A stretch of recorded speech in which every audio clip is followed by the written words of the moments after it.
Hello guys, तो आज हमारा बायो इनऑर्गेनिक का सेकंड लेक्चर है हीमोग्लोबिन। ठीक है, पहले हमने मायोग्लोबिन, पहले लेक्चर में हमने मायोग्लोबिन को कंप्लीट क्लियर किया था। अभी हम सेकंड लेक्चर में हीमोग्लोबिन को करेंगे। ठीक है, तो ये क्या होता है, ये रेड ब्लड सेल में प्रेजेंट होता है। हीमोग्लोबिन कहाँ पाया जाता है? रेड ब्लड सेल्स में पाया जाता है। It is a tetramer of myoglobin. Myoglobin का ये टेट्रामर होता है। ठीक है, मायोग्लोबिन, अब अभी मायोग्लोबिन का मैं स्ट्रक्चर आपको शो कर रही हूँ। ये देखो, ये है कंप्लीट मायोग्लोबिन का स्ट्रक्चर है। ठीक है, पेरेस एटम बीच में सेंटर में है और ये 4 रिंग है इसका नाइट्रोजन मेंबर वाला, और ये 6 मेंबर वाला, ये 4 रिंग अटैच है। 5 मेंबर वाला 4 रिंग अटैच है और ये हिस्टिडीन से कनेक्ट है। तो ये हमारा मायोग्लोबिन का स्ट्रक्चर। और ऐसे 4 यूनिट मिलके एक हीमोग्लोबिन बनते हैं। ऐसे 4 यूनिट मिलके एक हीमोग्लोबिन बनते हैं। अब इसका फंक्शंस देखेंगे हम। It transport O2 from lungs to tissue. अच्छा, हमने जो मायोग्लोबिन देखा था उसका फंक्शंस क्या था? उसका फंक्शंस था कि वो टिश्यू से O2 को स्टोर करते हैं। क्या करते हैं? टिश्यू से O2 को स्टोर करते हैं। और ये क्या काम कर रहा है? It transport O2 from lungs to tissue. Lungs से टिश्यू में ट्रांसफर कर रहा है। ये हेम यूनिट्स में प्रेजेंट होते हैं। हमने कहा था अपने मायोग्लोबिन और हीमोग्लोबिन दोनों में हेम यूनिट प्रेजेंट होते हैं, तो हेम यूनिट्स में प्रेजेंट होंगे। ठीक है, उसके बाद यहाँ पे देखो, मोलिकुलर वेट इसका इतना है, 64,000 है। हीमोग्लोबिन देखो, हीमोग्लोबिन में हेमो होता है और ग्लोबिन होता है, दोनों अलग अलग है। हेमो का मतलब हो गया हेम यूनिट। Fe+4 फायरिंग रिंग, अभी हमने दिखाया था आपको Fe+4 फायरिंग रिंग। ठीक है, और ग्लोबिन का मतलब हो गया इसके पास जो 2 तरह का प्रोटीन होता है, ये 2 अल्फा और 2 बीटा। अभी हमने देखा था वो हिस्टीडिन से कनेक्टेड था। ठीक है, वो 2 तरह का रिंग होता है, इसमें 2 अल्फा और 2 बीटा होता है।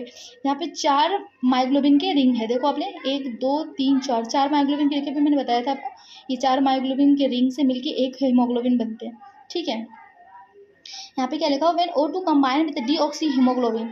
देखो, पहले ऑक्सी हीमोग्लोबिन होते हैं, जो पहले डीऑक्सी हीमोग्लोबिन होते हैं। डीऑक्सी हीमोग्लोबिन, इनका मतलब कि जो ऐसा हीमोग्लोबिन जिसने अभी तक O2 को बाइंड नहीं करा है, ऐसा हीमोग्लोबिन जिसने O2 को बाइंड नहीं करा है, वो क्या होगा? डीऑक्सी हीमोग्लोबिन होगा।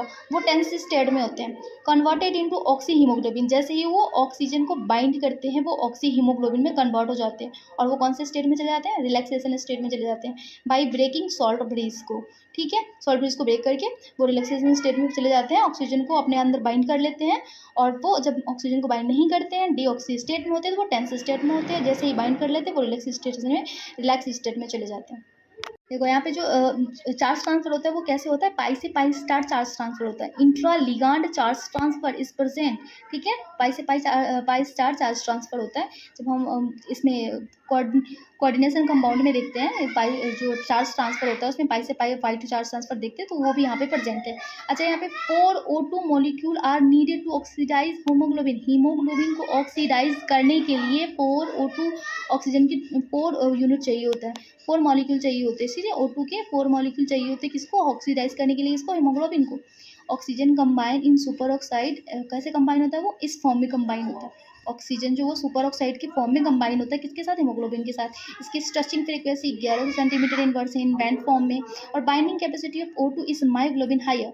मायोग्लोबिन में जो बाइंडिंग कैपेसिटी होती है ऑक्सीजन को बाइंड करने की, वो ज़्यादा होती है as compare to haemoglobin, due to steric hindrance of haemoglobin. क्योंकि हीमोग्लोबिन में स्टेरिक हिंड्रेंस होता है, 4 यूनिट होते हैं मायोग्लोबिन के, वो तो हिस्टेरिक हिंड्रेंस होता है। इसकी वजह से उसकी जो कैपेसिटी होती है ऑक्सीजन को बाइंड करने की, वो मायोग्लोबिन से कम होती है।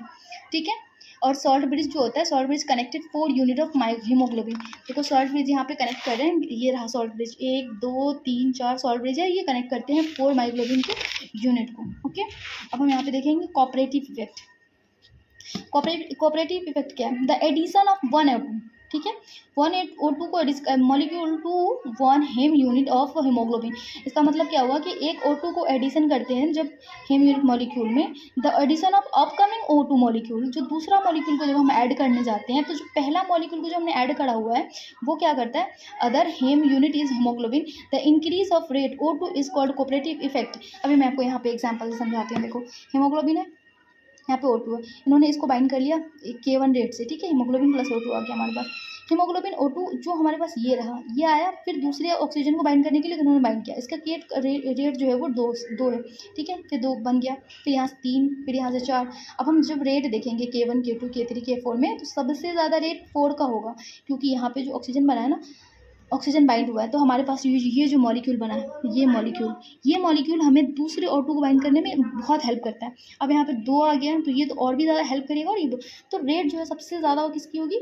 K4 की होगी। ठीक है, और जो एडिशन ऑफ O2 है हीमोग्लोबिन में वो किसके रिवर्सिबल इन नेचर होता है, ठीक है।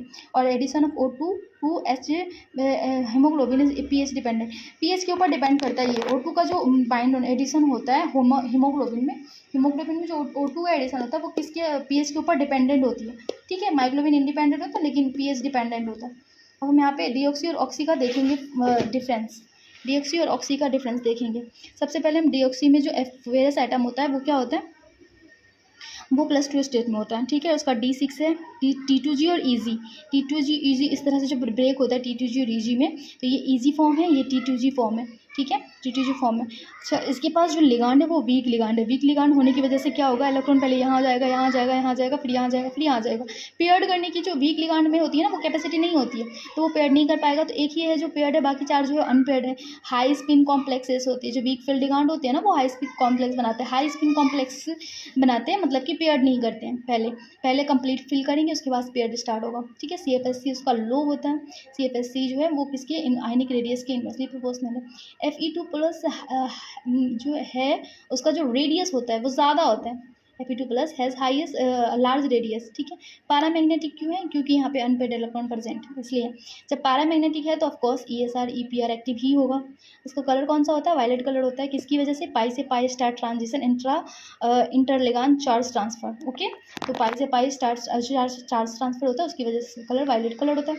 अच्छा, फेरस और नाइट्रोजन का हमने बॉन्ड देखा था, वो क्या है ना, लेंथ इज लार्जर होता है, लार्जर होने की वजह से जब बड़ा हो जाता है ना वो टेंस स्टेट में होता है, इधर उधर जा सकता है। स्क्वायर पिरामिडल इसकी ज्योमेट्री होती है। अब हम देखते हैं ऑक्सी हीमोग्लोबिन क्या है। ऑक्सी हीमोग्लोबिन में Fe2+ में है, ठीक है, 6 में है, T2G6 और T2C6 और EG0। यहाँ पे डी ऑक्सी में क्या था, T2G4 और EG2 था। यहाँ पे डिफरेंस क्या है, T2G6 और EG0। क्यों है, क्योंकि यहाँ पे जो लिगांड होते हैं वो स्ट्रॉन्ग फिल लिगांड होते हैं, ठीक है।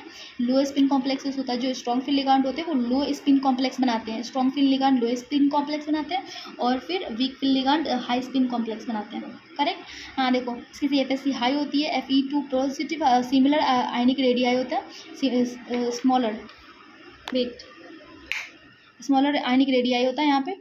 उसके बाद ये डायमैग्नेटिक होगा, क्यों होगा, क्योंकि ये सारे पेयर्ड है, स्ट्रॉन्ग फिल्ड लिगांड होने की वजह से इन्होंने सबसे पहले नीचे की तीनों को पेयर्ड कर दिया है, ठीक है। डायमैग्नेटिक ESR EPR एक्टिव हो, इनएक्टिव होगा red colour due to pi to pi star transmission interligand charge transfer, इसमें भी है। अच्छा, Fe का बॉन्ड लेंथ जो है वो स्मॉलर होगा, क्योंकि यहाँ पे लार्ज है, बड़ा है। जब बड़ा होने की वजह से वो टेंस स्टेट में होता है, तो छोटा होने की वजह से वो रिलैक्स्ड स्टेट में होगा। ऑक्टाहेड्रल ज्योमेट्री है इसकी भी, इसकी ऑक्टाहेड्रल ज्योमेट्री है, ठीक है, और रिलैक्स्ड स्टेट में है ये कंप्लीट देख लो एक बार, हीमोग्लोबिन और मायोग्लोबिन, सॉरी डीऑक्सी हीमोग्लोबिन और ऑक्सी हीमोग्लोबिन, ठीक है। हम ना इफेक्ट ऑफ पीएच देखेंगे अभी। तो मायोग्लोबिन मैंने बताया था ना, मायोग्लोबिन में पीएच इंडिपेंडेंट होता है, पीएच का कोई इफेक्ट नहीं होता, लेकिन हीमोग्लोबिन में पीएच डिपेंडेंट होता है, ठीक है। हीमोग्लोबिन में पीएच होता है। अच्छा, बाइंडिंग कैपेसिटी डायरेक्टली प्रोपोर्शनल है पीएच के, जितना पीएच कम होगा बाइंडिंग कैपेसिटी उतनी ज़्यादा होगी O2 को। हीमोग्लोबिन जो O2 को बाइंड करते हैं और टिश्यू तक पहुंचाते हैं। हमने क्या स्टोरी पढ़ी थी इसकी, जो हीमोग्लोबिन है वो O2 को बाइंड करते हैं और कहाँ तक पहुंचाते हैं, टिश्यू तक ट्रांसफर करते हैं, ट्रांसफर करने में हेल्प करते हैं, ठीक है। और O2 की जो बाइंडिंग की कैपेसिटी है वो डिपेंड करती है पीएच पे, जितना कम पीएच होगा उतना अच्छा, उतना ज़्यादा बाइंडिंग के, सॉरी, जितना पीएच कम होगा उतना बाइंडिंग कैपेसिटी भी इसकी कम होगी। बोहर्स इफेक्ट देखते हैं हम। बोहर्स इफेक्ट में it reflects response of haemoglobin with change pH. PH को चेंज करने पर हीमोग्लोबिन किस तरह से हीमोग्लोबिन की बिहेवियर में चेंज आता है, उसको रिफ्लेक्ट कौन करता है, बोहर इफेक्ट करेगा, ठीक है। In tissue decomposition of hydrocarbon take place. यहाँ पे देखो कार्बन 6 है, H12 है, O6 है, तो ये कार्बोनिक एसिड में CO2 में कन्वर्ट होगा, वाटर के मॉलिक्यूल में कन्वर्ट होगा। ये दोनों मिलकर क्या बनाएंगे, कार्बनिक एसिड बनाएंगे। कार्बनिक एसिड से H+ इंक्रीज होगा, और जितना ज़्यादा H+ होगा उतना ज़्यादा pH इंक्रीज होगा, H+ इंक्रीज होगा, pH इंक्रीज होगा। बाइंडिंग कैपेसिटी उतनी कम होगी, और जितनी कम बाइंडिंग कैपेसिटी होगी वो O2 उतनी अच्छे से O2 रिलीज मोर डिफिशियंसी, ठीक है। तो high concentration of CO2 and low pH में कैसे होगा, CO2 इंक्रीज, कार्बनिक acid increase, H2CO3 increase, H+ increase, pH decrease, ठीक है, बाइंडिंग कैपेसिटी डिक्रीज। यहाँ देखो effect of partial pressure of O2, ठीक है। इसका हम ग्राफ देखेंगे। ग्राफ में ये वाला जो ये ग्राफ है, ये माइग्लोबिन के लिए हाइपरबोलिक है, ठीक है। और ये जो सिग्मोडोइल है, इसका नाम है सिग्मोडोइल, ये क्या है, हीमोग्लोबिन के लिए ग्राफ है। हीमोग्लोबिन की सिग्मोडोइल और हाइपर के लिए माइग्लोबिन ग्राफ का ये है। माइग्लोबिन जो है pH इंडिपेंडेंट है, हाइपरबोलिक कर्व आता है इसका, और हीमोग्लोबिन pH डिपेंडेंट है, सिग्मोडोइल कर्व आता है इनका।